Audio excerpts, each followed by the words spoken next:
on shows. Me? Yeah. I've caught you eating. Not very often. Normally it's no. What? No, get out of here. That happens very, very rarely.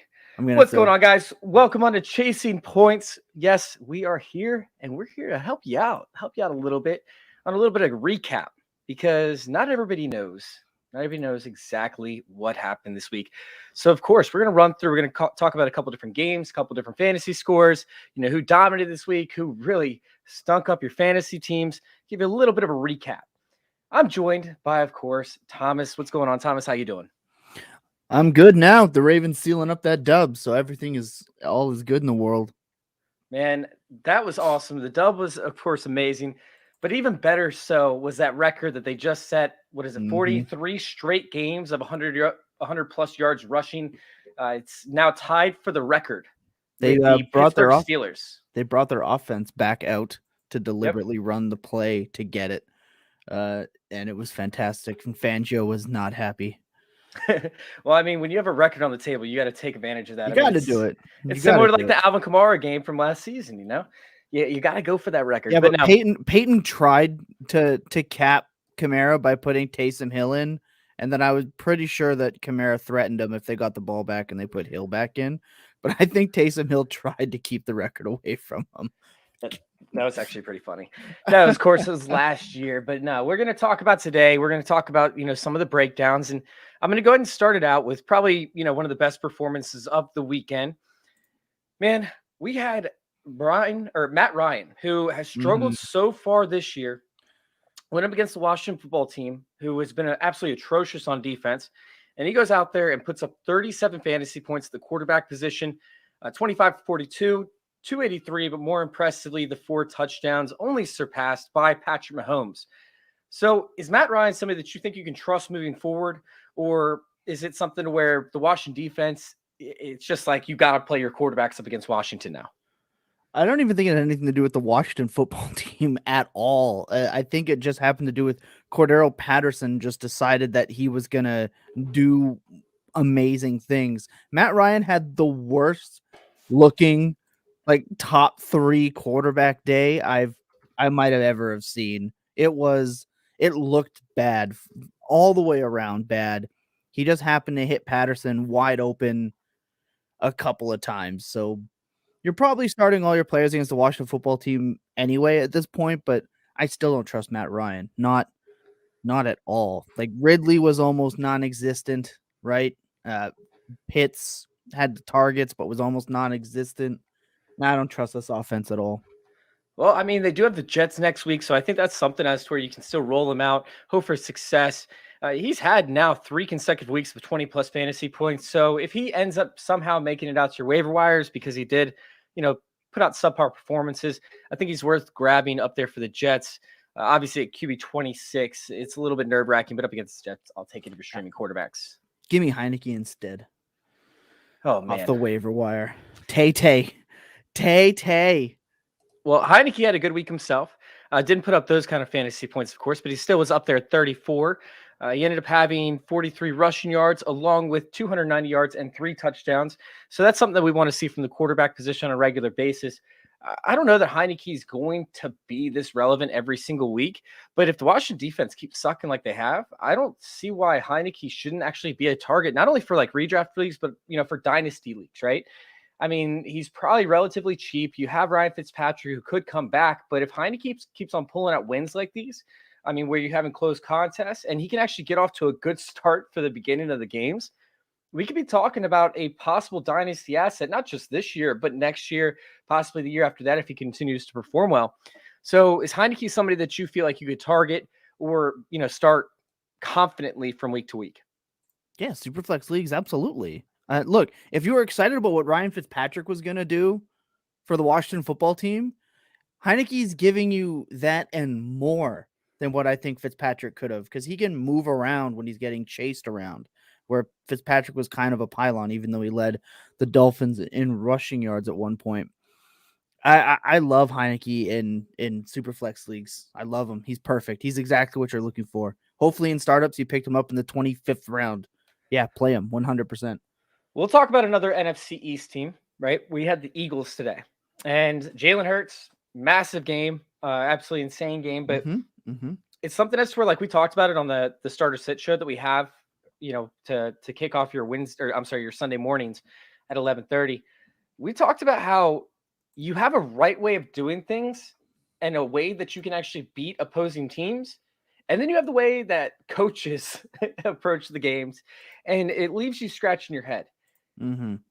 This situation was like, hey, you need to sit there. You need to run Miles Sanders. You need to get the ball in his hands. Like, this is a way that you can actually keep the ball out of Patrick Mahomes' hands, so he's not putting 5 touchdowns up against you. And then all of a sudden, Hurts goes out there and just chucks the ball all over the field. It was something as to where, like, yeah, they had garbage time, but why is Miles Sanders not getting involved in this offense? I mean, Kenny Gainwell was getting utilized. Miles Sanders, yeah, he's had struggles with drops last year, but I mean, he's one of the best players on this offense when he has the ball in his hands. Why are they not getting the ball in his hands? I just think that Miles Sanders is not what we want him to be. I think we've seen enough of him in his career at this point to realize he's not going to get the passing down work. This is 2 coaching staffs, right, that are kind of avoiding him. And Jalen Hurts is a fine quarterback, but not targeting him, and it just, and he's not having the big explosive plays, Miles Sanders, at this point. So I think at this point he's out for me. I don't want to play him.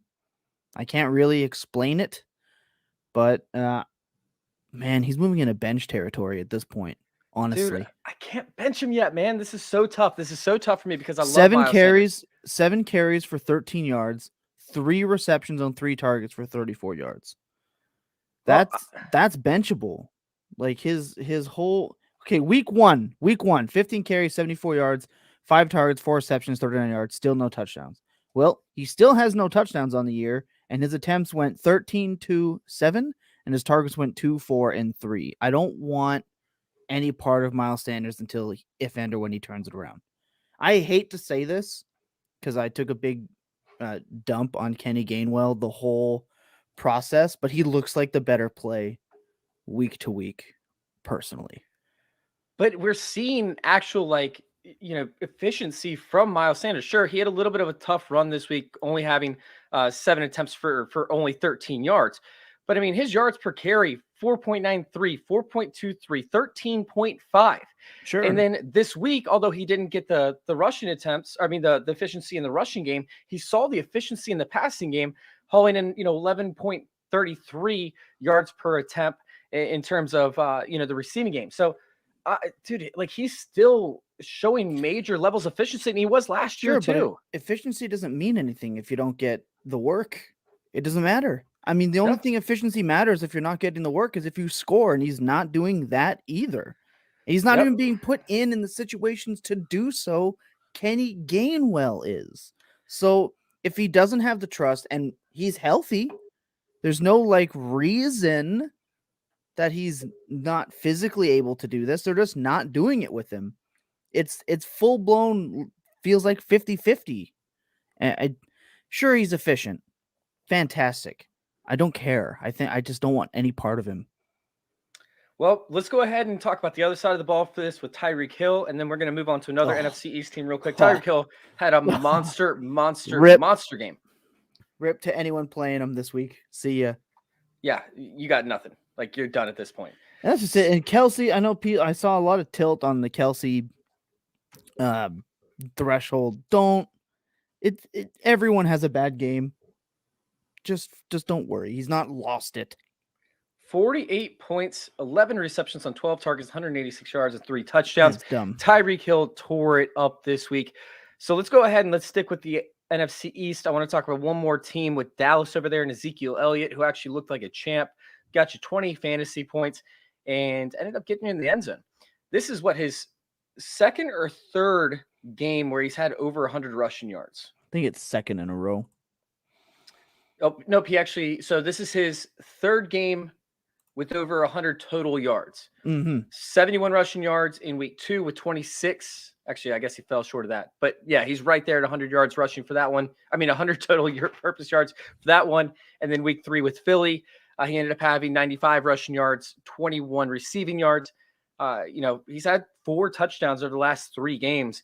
And I mean, he's coming on strong. He has the Giants, he has New England, both those teams you can run on to an extent. Minnesota after the bye week, Atlanta following Denver. I mean, sure, you have, let's see, you got Denver, which is tough to run on to an extent. And you have, I don't really see anybody else, New Orleans. I mean, but his schedule is sexy. And he's winning people. Like, this could be that guy who everybody doubted, who everybody thought, was gone, who Tony Pollard was taking his job, and now he's coming out and crushing it. Are you on Ezekiel Elliott? What are your thoughts? No, I'm still not. He had one target. I don't care. At this point, he needs the touchdowns to be that big winner. I'm still like, he's not someone I'm gonna go after in trades. If you have him, you're happy, but it's not gonna be as pretty. I mean, Pollard still had 10 carries for 67 yards in this game. Any week can be a Pollard week. It's just gonna come down to who scores.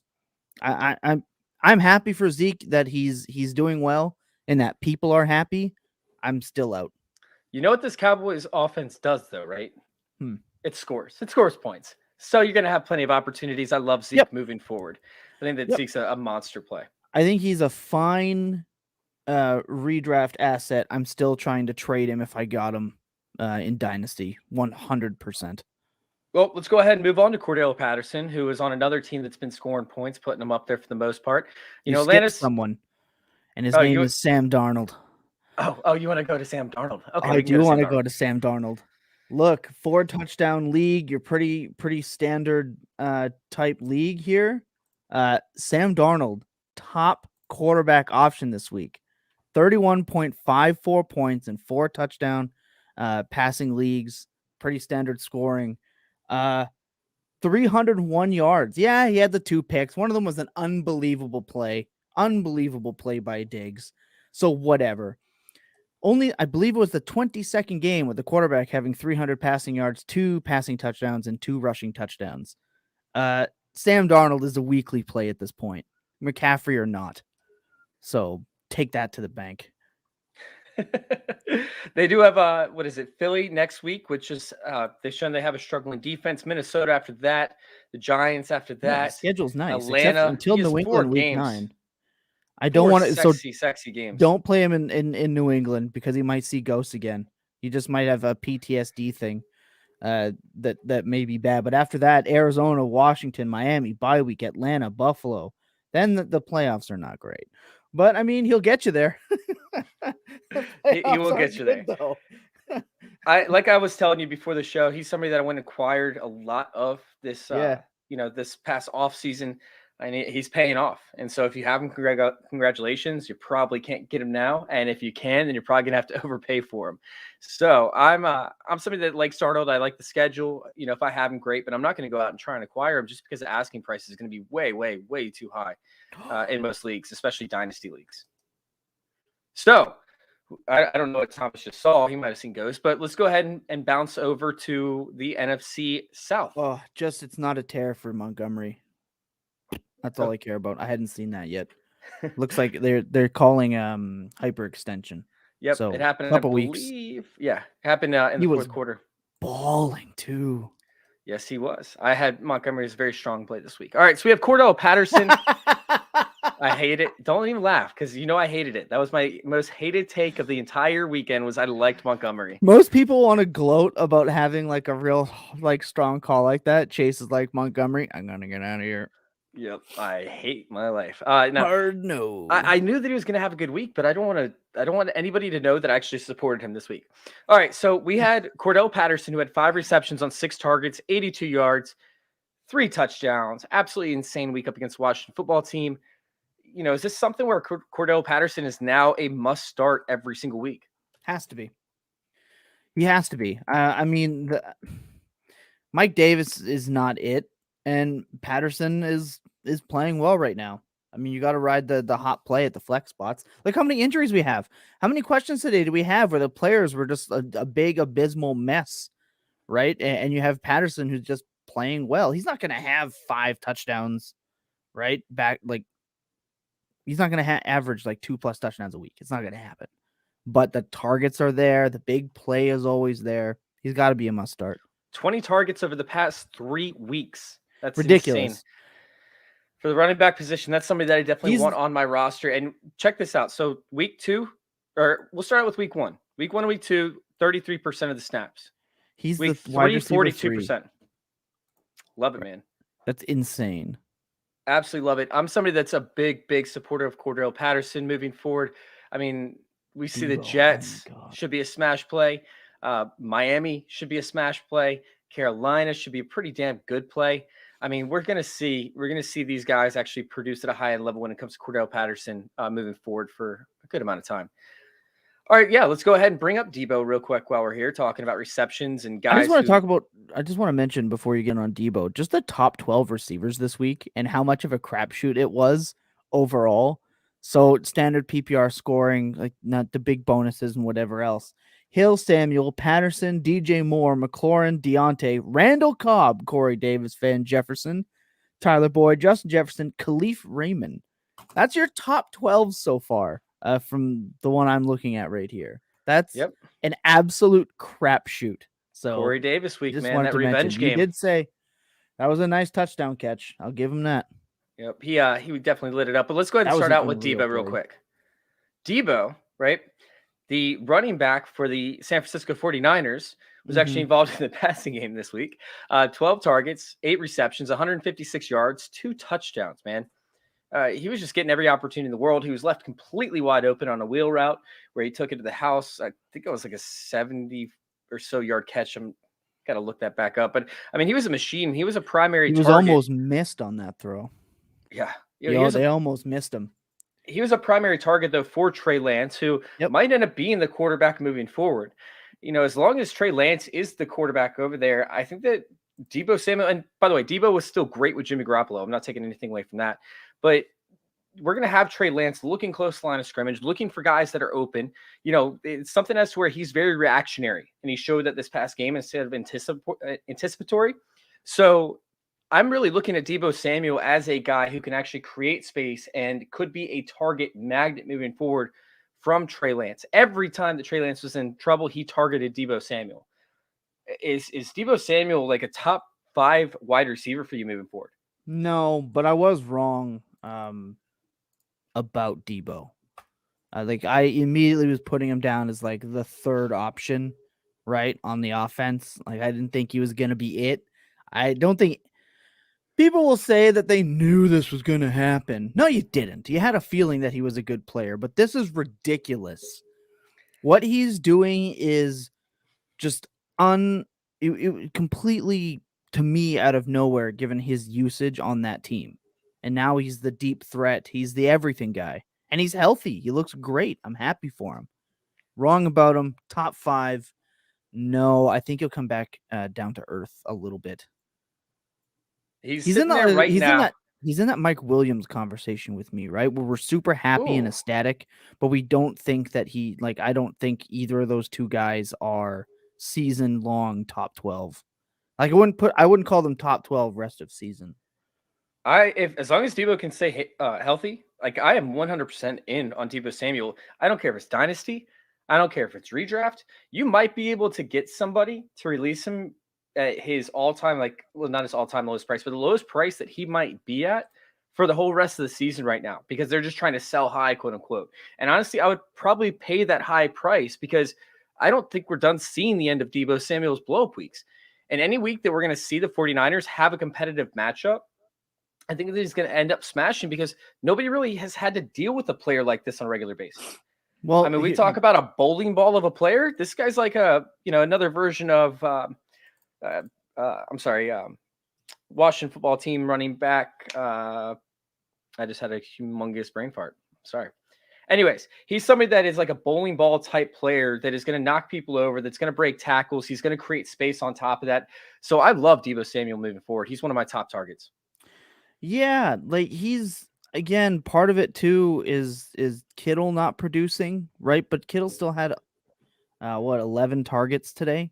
So you got to think if Kittle makes some of those plays, it changes things, right? There's always things like when Debo's getting his targets, he's capitalizing, but you got to wonder eventually Kittle's probably got to take back that primary role on that team. I would got to think. I mean, he did not look great today. When he was running his routes, Well, he was still hurt. Yeah, he was dealing with the calf injury throughout the whole entire thing. And so, yes, once he returns to his full health, sure. But it's still something I swear, like, if Debo keeps creating these opportunities, I just don't know how anybody can stop it. I mean, Shanahan's calling a hell of a game. Well, I mean, having him covered would be a good way to stop it. Not like that touchdown. Like, maybe just like having somebody next to him might help. Well, let's talk about somebody else. Coaching 101 there a little bit. Created a ton of space on this one just diving catch, probably the catch of the year, if I had to say so myself. Marquise Brown. Yeah. Marquise Brown went out there, did his thing, 4 receptions on 5 targets for 91 yards and a touchdown, and probably the sickest catch of the entire weekend. Just laid completely out, parallel to the ground. And after having, 3 touchdown drops last week and breaking my heart, he comes back this week strong and wins it over. Yeah, I mean, we're talking about boombox outside of a, window type, like, oh my God, I'm back here for you. And I fell in love. So when it comes to Marquise Brown, everybody considers him a boom or bust type player where he's like, oh, this is the perfect player for best ball. I don't think that's the case. I think that he's a weekly start. I mean, we're looking at 19.4 points, 23.3, 8.3, which was a little bit off, but he would have had I don't want to talk about 38 fantasy points if he did catch the straight. Obviously, you can't say, hey, if he didn't drop it, because he did. He did drop it. So, I mean, if that's the case, though, 8.3 fantasy points, okay, that didn't lose your week. But then 19.1 again this week. I mean, the dude's like balling out. He's wide receiver 16 in PPR so far this season, and he'd be even bigger than that. But I mean, he's not giving you those weeks where he's giving you like 35 fantasy points, although he could have. He's not giving you those weeks. So honestly, I just think he's a very solid start with a high floor. I mean, Lamar Jackson is throwing it, and he's giving his players opportunity to go make plays. I love Marquise Brown, man. How are you feeling? I feel good now. I'm going to feel a lot worse when Bateman comes off IR.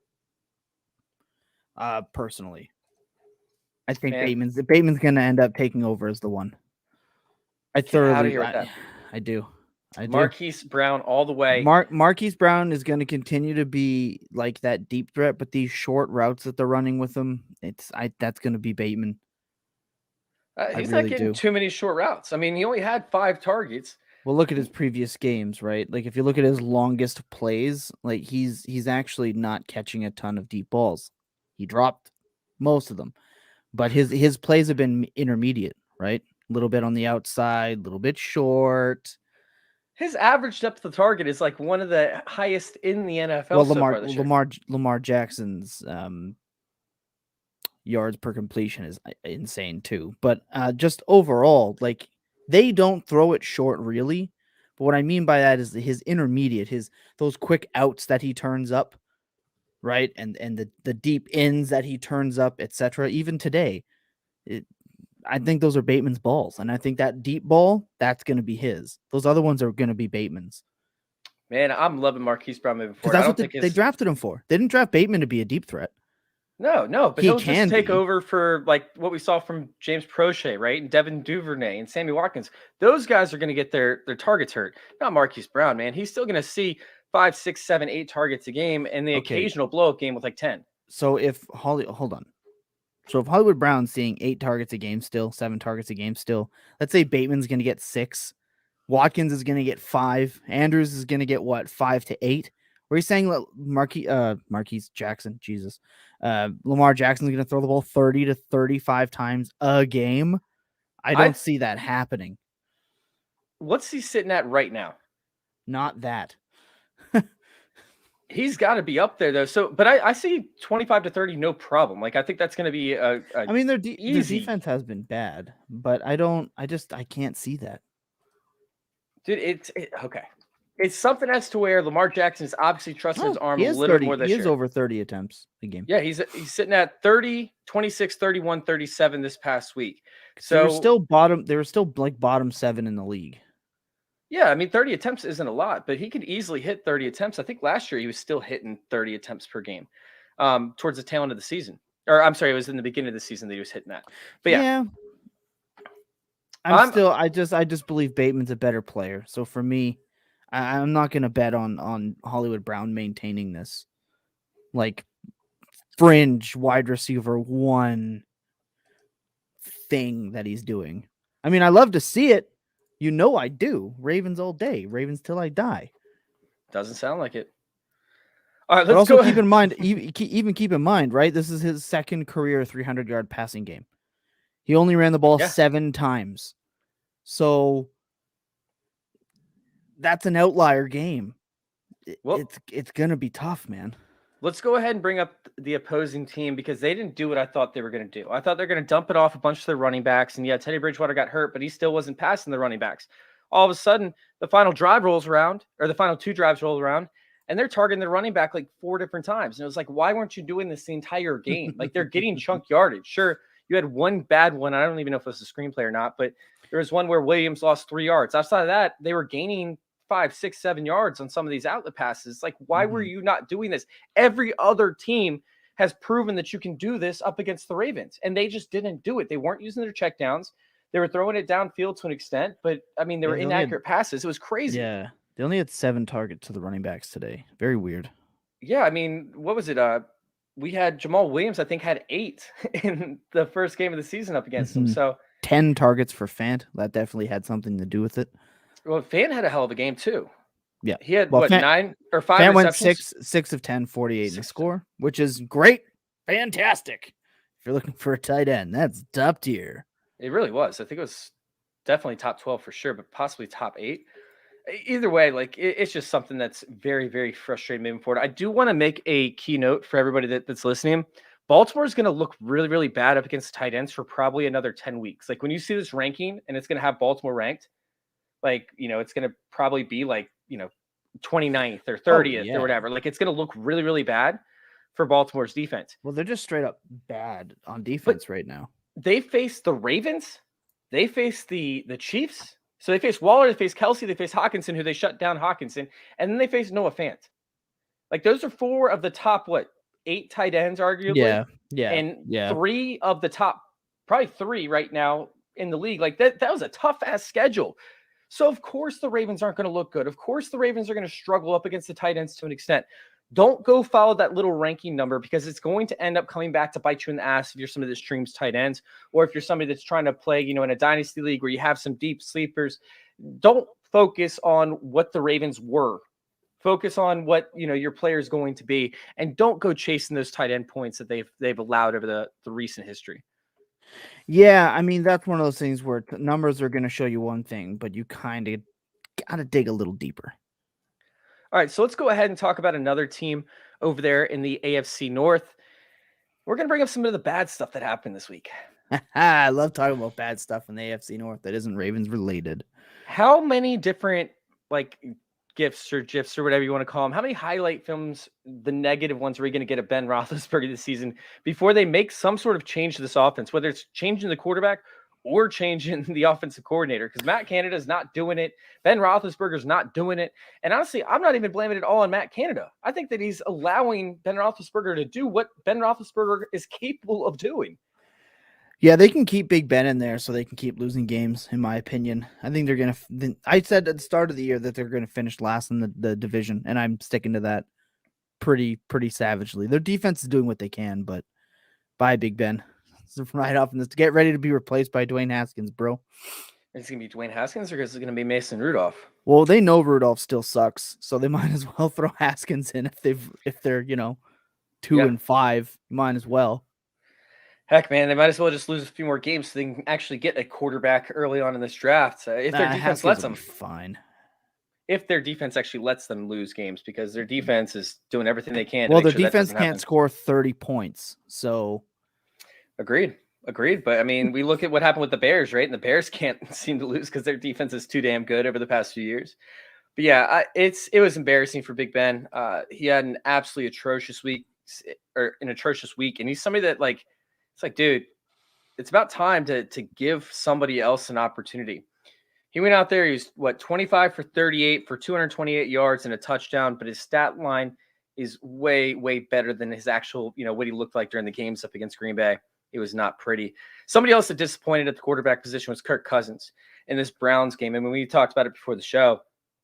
The Vikings-Browns game was, it was gross. It was absolutely gross. Did it finish up, 14-7, I believe, was the ending score. Kirk Cousins went 20 for 38 for 203 yards and a touchdown.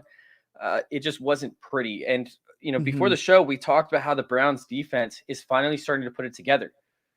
Right? We talked about it this morning on the start sit show. It's like, hey, this Browns defense is a lot better than what teams are giving credit for. They've had a tough schedule, and it's a brand new defense they're kind of putting together when it comes to having certain players that are all healthy together and the acquisitions that they've made in the offseason. So as we see this team continue to develop and start to piece together, I mean, this is one of those sleeper defenses that you might not want to put your studs up against some weeks. Now, Justin Jefferson still had a great week. Now you play your studs. Dalvin Cook was clearly visibly rough today. Like, he looked rough. He even left the game for a time. Like, most weeks you're not going to get 10 Madison carries and Cook won't not be in the 2-minute drill, and that changes the entire offense. I don't think the Browns worried about the run at all this week. I have to go back and watch and then go look at numbers afterwards. But I think they kind of got bailed out a little bit by Cook being hurt. Because Cook is that whole team. Even on Madison's 10 carries, he did really well last week up against the Seattle Seahawks. Yeah, but the Seahawks are dog water. They limited him to 20 yards. 20 yards. Like, that's it. So 2 yards per carry, man. Like, that's something where it's like, okay. No, that's fine. But Madison has proved that he can only play against Seattle. Yep. Like, so we've seen it now. So Cook being hurt changed that whole team. Last year, of course. So, yeah. I mean, it's something as to where if we break it up, I really want to keep a very close eye on the Browns defenses. Well, you want to play the Browns defense in your fantasy lineup, but I'm not benching my studs. Right? Like, I'm not benching my studs against Cleveland. I'm still going to play them. They almost got waxed by Houston until Tyrod Taylor went out. So I'm keeping them in. All right, let's check out some of these other guys who struggled this week. One of them was Deandre Swift. And Deandre Swift, I mean, didn't have anything until the very tail end of the game. 8 carries, 16 yards, 4 receptions on 6 targets for 33 yards. I mean, that was a huge, huge letdown for a team that, I mean, they were losing the whole game. Like, they needed to get him in. And sure, Jamal Williams might have looked better, right? He might have looked improved to an extent. But come on now.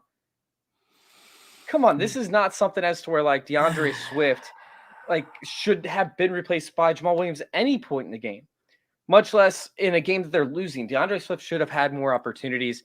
I can't wait to go back and watch film on that. What's your take? Well, he had 6 targets. I mean, last week in the big blow-up game against Baltimore, he only had 7, right? And then 5 the week before. His targets were right on pace, but the carries, it's kind of going every other week where he has 10. So 11, 8, 14, 8. Like, everything was right on his average except for his efficiency, right? So 2 yards per carry on the ground, right? His yards per catch was still fine, 8.25. Just didn't connect on 6 for 6, right? So 7 for 7, 5 for 4 the last couple of weeks. Swift is going to heavily rely on the big game, and this was just his casual. I think you're going to see this a lot more than people want to admit. No. But, yeah, you got to be ready for it because I think it's going to happen, right? That's, like you said, they were behind. They're going to be behind, like, every week. And I think you're going to see this more than people want to say. It's like when you watch a movie and you expect it to be good, right? Because you've seen the other ones, and then... Well, the biggest disappointment for me the entire weekend was the usage by Chuba Hubbard. He ended up having 13 carries for 57 yards. That's great. But he was not involved in the passing game barely at all. Like, he only had 2 targets, 2 receptions, 14 yards. We know that he can catch. We know that he can run. We know that he has breakaway playability. He's somebody in college that if he would have came out prior to 2021, if he would have came out in 2020, he probably would have been a first, second round pick. He could have been the first running back off the board. It's very possible that he beat CEH off the board, but that's not what happened. Chuba Hubbard came out and he didn't lay a goose egg. He still looked good, and his stat line was actually pretty impressive overall, a little bit below 5 yards per carry and then 7 yards per reception. But, oh, man, like, that's disappointing because they still passed to the running back.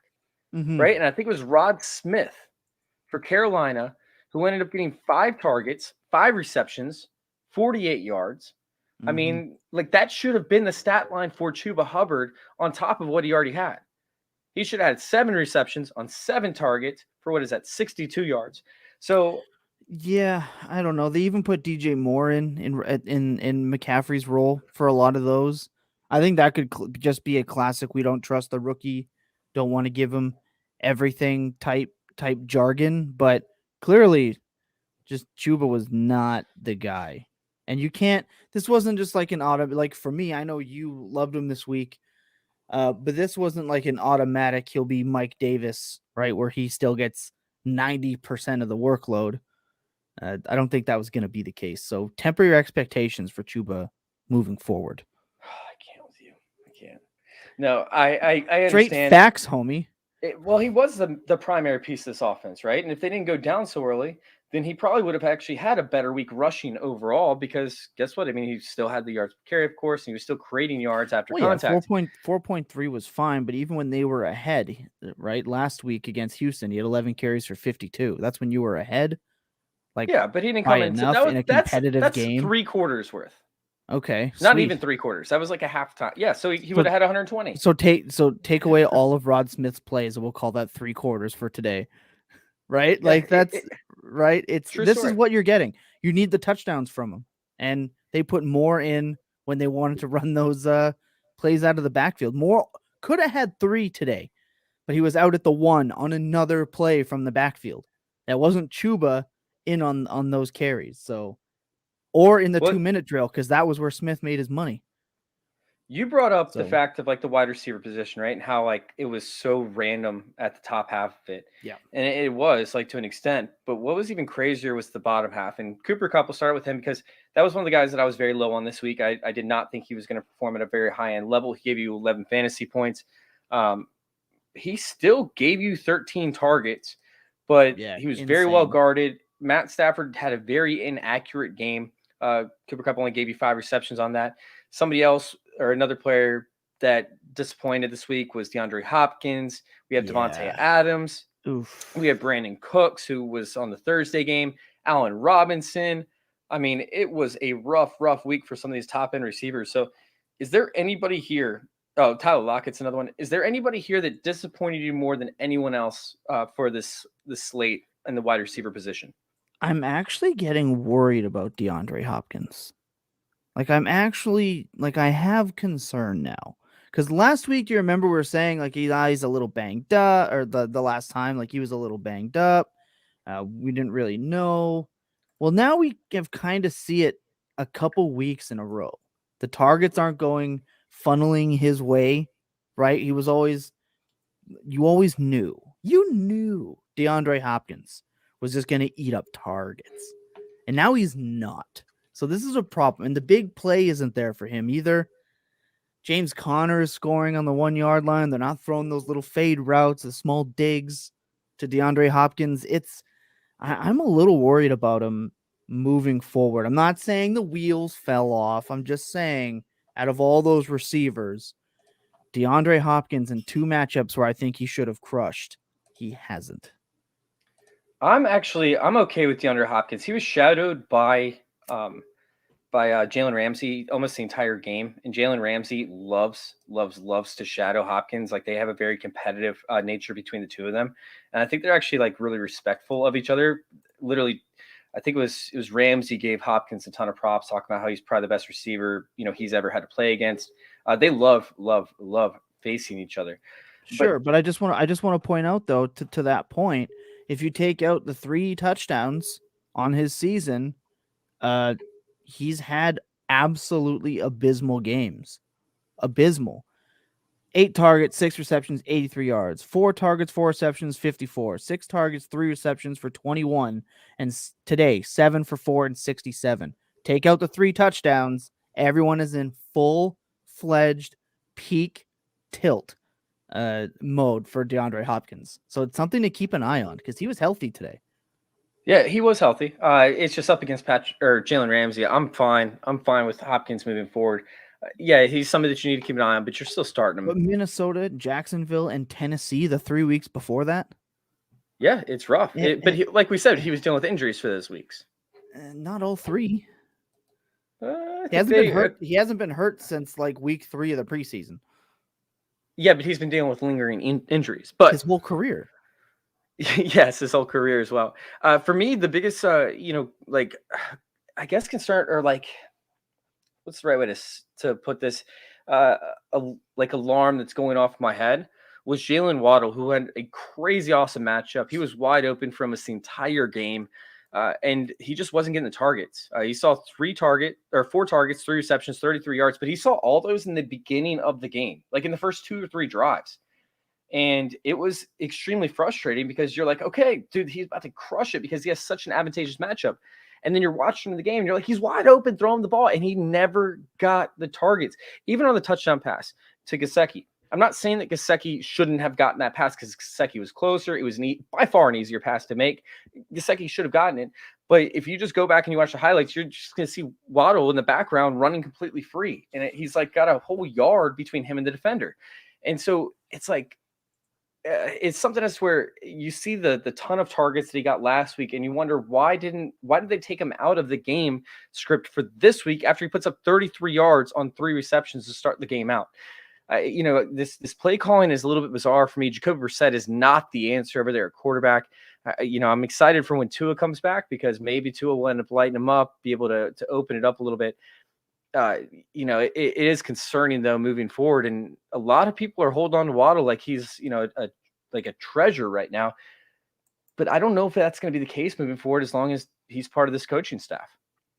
I mean, as long as he's part of this team with this coaching staff. Excuse me. I mean, you have Jacoby Brissett in the game. Like I hammered this last weekend on the Start and Sit show. I handled it again this morning. If Brissett is in the game, bench your Miami Dolphins. Doesn't matter if Waddle's wide open. It does not matter. Brissett will find a way to blow it. It's disappointing because you're right. Like his big game the week before, right? The targets, or the 2 weeks before, whenever Tua was in. Great, fantastic. But no, I want that might be the best game of his year. That one a couple weeks ago. Well, Mike Gesicki, you shouldn't bench him. He went off 5 receptions on 6 targets. 57 yards and a touchdown. He looked good, and he looked good the week before that too, with Brissett at quarterback.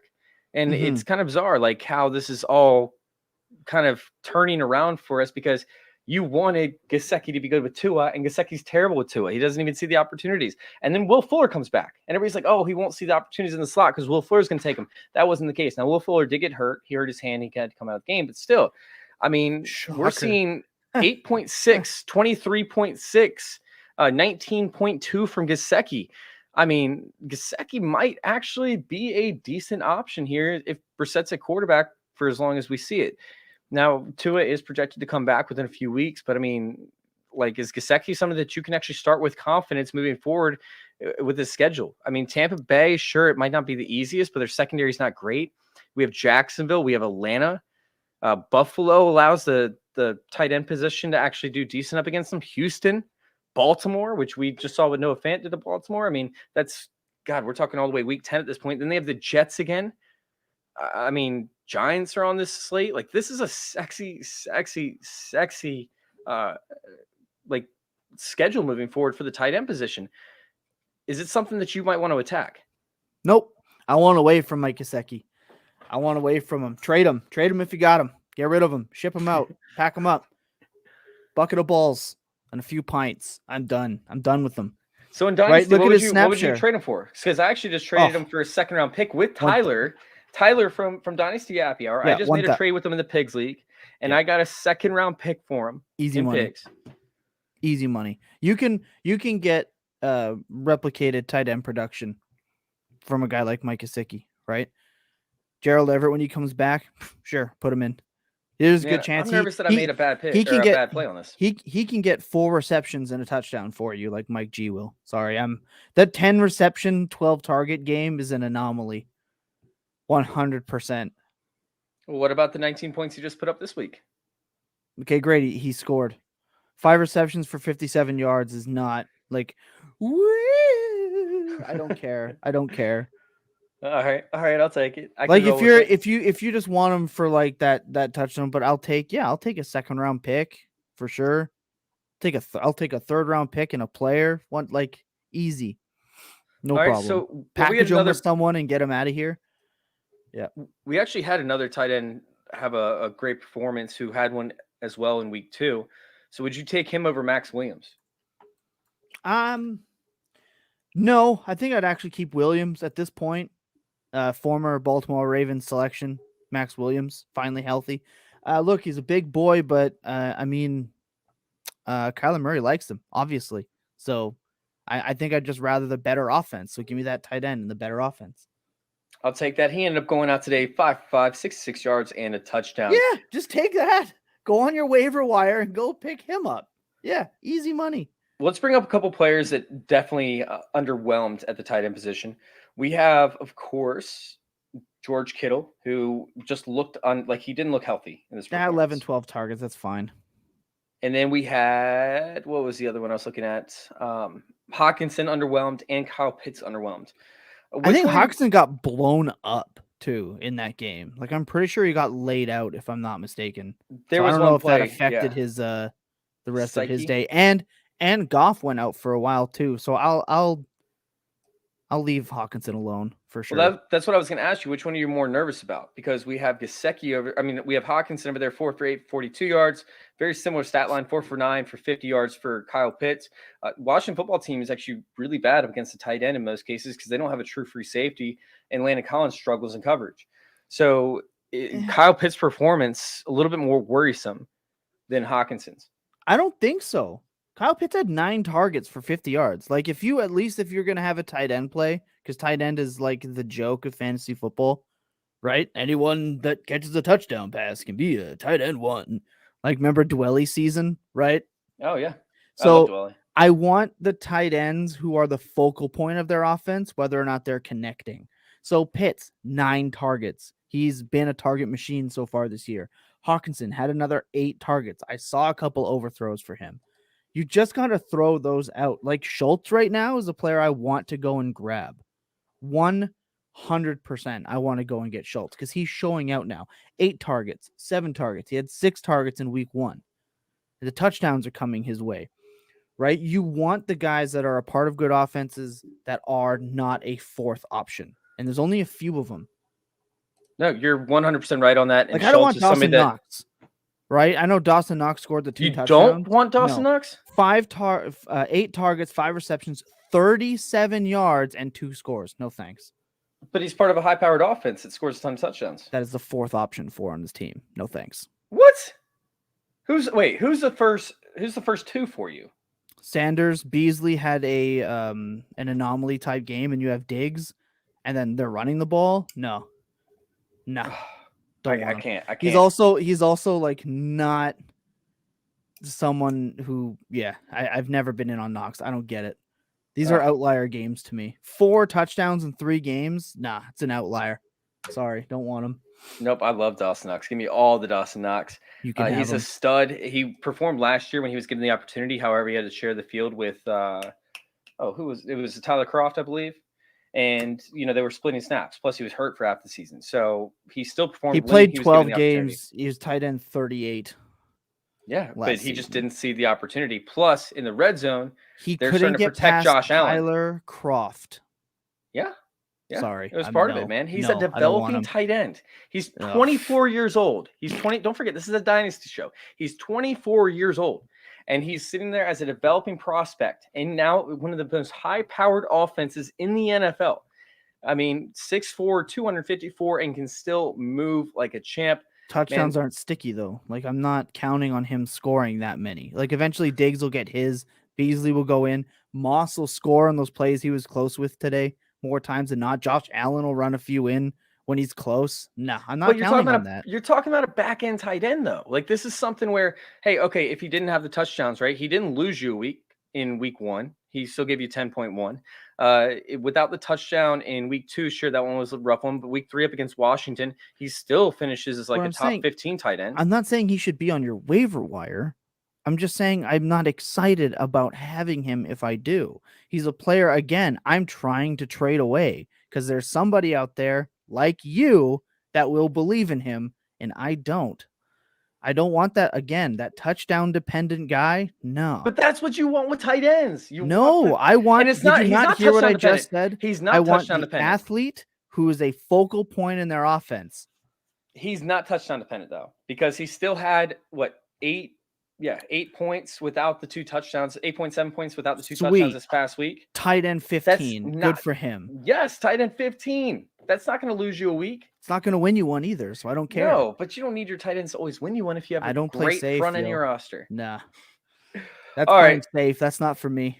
Let's go ahead and get us out of here so we can go watch this night game. Starts here in a few minutes. Thomas, where can we find you, man? Hold on. What are you excited for? Like, what are you most excited about tonight? Well, actually, I'm excited. Tell you what I'm most excited about. I'm excited to actually break down like all the stats and everything from Fantasy Points because I'm going to be using promo code 21 DHH10, 21 DHH10. If you guys actually go and use that promo code, you guys will get a discount, of course, over there at Fantasy Points. It's one of the best sites to actually do your research and get it done quickly. Like, they actually have everything prepped up, ready to rock and roll relatively soon after the week ends. Go check out fantasypoints.com. Use code 21DHH10. And guess what? They'll take care of you guys. Yep, 100%. I'm also excited for Chris Godwin. It's Chris Godwin's season. Chris Godwin's going to hammer that slot. And we talked about it before the show started. We talked about it this morning during the show.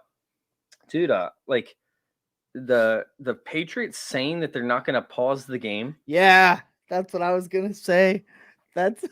It's such a boss move. Tom Brady's going to get a touchdown when he hits 69 yards. He's going to throw a 69-yard pass just to rub 69 in the face of the Patriots, and he's going to throw it so that way the game pauses. Yeah, and we talked about it to Antonio Brown. That way the game has to stop so that he can celebrate with his teammates, celebrate with his family, go give Giselle a kiss, cherish the moment, because the fact that the Patriots said they would not pause the game for him breaking the record is absolutely mind-blowing. It's hilarious. And I just, for what I'm most excited about is to close out a fantastic week of fantasy football. But I just want to see Brady be the most enraged, like angsty teenager that you could possibly be. And I want to see Bill Belichick see ghosts himself. Like 100%. It's going to be hilarious. Whatever the money line is on the Patriots, take that. Whatever the over-under, take the over. We could see a 60-point game from Tom Brady this week. Yeah, Brady is about to torch lives and then probably mock Mac Jones in the locker room afterwards. It's going to be fantastic. No, I love it, man. Absolutely love it. Thank you guys for tuning in. Thomas, where can we find you? Hey, you can find me right here every other Sunday with you here on Chasing Points. You can catch me on the Start and Sit Show more weeks than not. Then you can catch me Tuesday, the Fantasy Walkabout, Friday at the Full Tilt Dynasty Podcast. And you can find my content with Fantasy Intervention, Dynasty Vipers, Trophy Smack coming up, wherever you can find me there at the old Bird app and beyond. Very excited for that, man. We got some big things working with Trophy Smack. Of course, go check out Trophy Smack and go get your trophies. If you guys want to go find me, of course, we have some stuff working out with Trophy Smack I'm very, very excited for. We have got everything going on with Fantasy Intervention. We have the dose score, the dump off containment efficiency score going on over there.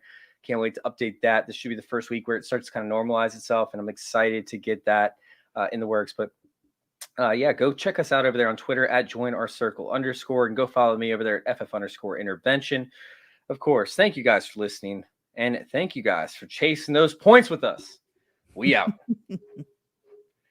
I didn't tell Tyler that we were going to end up finishing the show, so we finished, Tyler. Tyler, we're done. Come and save us live play-by-play. Mac Jones does the Cam Newton audible.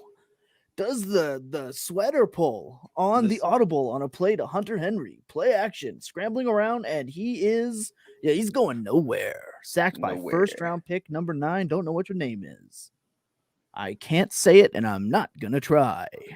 All right, we're out. Third down. See you later.